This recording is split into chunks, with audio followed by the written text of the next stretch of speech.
মাদানী চ্যানেলের দর্শকবৃন্দ, দাওয়াত ইসলামের ব্যবস্থাপনায় বাংলাদেশের বিভিন্ন স্থানে সাপ্তাহিক সুন্নতে ভরা ইজতেমা অনুষ্ঠিত হয়।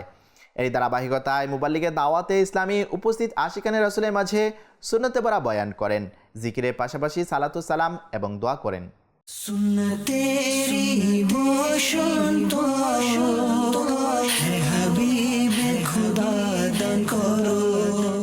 দাওয়াত ইসলামের ব্যবস্থাপনায় বাংলাদেশের বিভিন্ন স্থানে অনুষ্ঠিত হয় সাপ্তাহিক সুন্নতে ভরা ইজতেমা।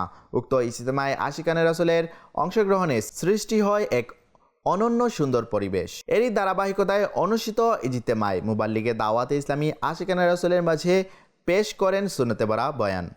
অনুষ্ঠানে অংশগ্রহণকারীরা গভীর মনোযোগে বয়ান শ্রবণ করেন এবং পরবর্তীতে অনুষ্ঠিত হয় জিকির, সালাত ও সালাম এবং পরিশেষে দোয়ার মাধ্যমে ইজতেমার পরিসমাপ্তি ঘটে। উক্ত সাপ্তাহিক ইজতেমা দাওয়াতে ইসলামীর দ্বীনি প্রচার ও আত্মিক উন্নয়নের এক উজ্জ্বল দৃষ্টান্ত হয়ে ওঠে।